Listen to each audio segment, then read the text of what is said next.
आज कोट्यावधी भक्तांच्या पदरात सुख टाकणारं मुंबईचं सिद्धिविनायक मंदिर एका अशा मराठी माऊलीने बांधलंय जिला स्वतःला कधीच आई होता आलं नाही. ऐकून धक्का बसला ना? हे महाकाय मंदिर कुठल्या राजाने किंवा इंग्रजाने नाही, तर मुंबईतल्याच एका आगरी समाजातील मराठी माऊलीने बांधलाय.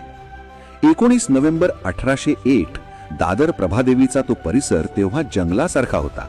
तिथे देवबाई पाटील आणि लक्ष्मण विठू पाटील या सधन मराठी दाम्पत्याने स्वतःच्या खिशातला पैसा खर्च करून हे देऊळ बांधलं.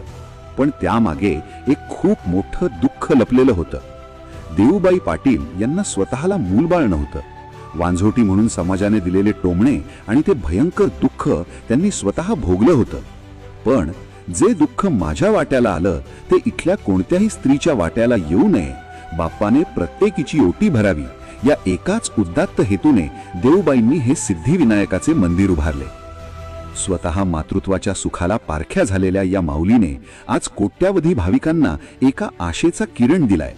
आज ते छोटंसं देऊळ एक महाकाय मंदिर बनलंय, पण ती मराठी माऊली मात्र इतिहासात कुठेतरी हरवली आहे.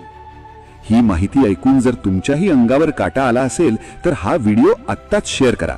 बाप्पाच्या प्रत्येक भक्ताला या मराठी माऊलीचा इतिहास माहिती पडलाच पाहिजे.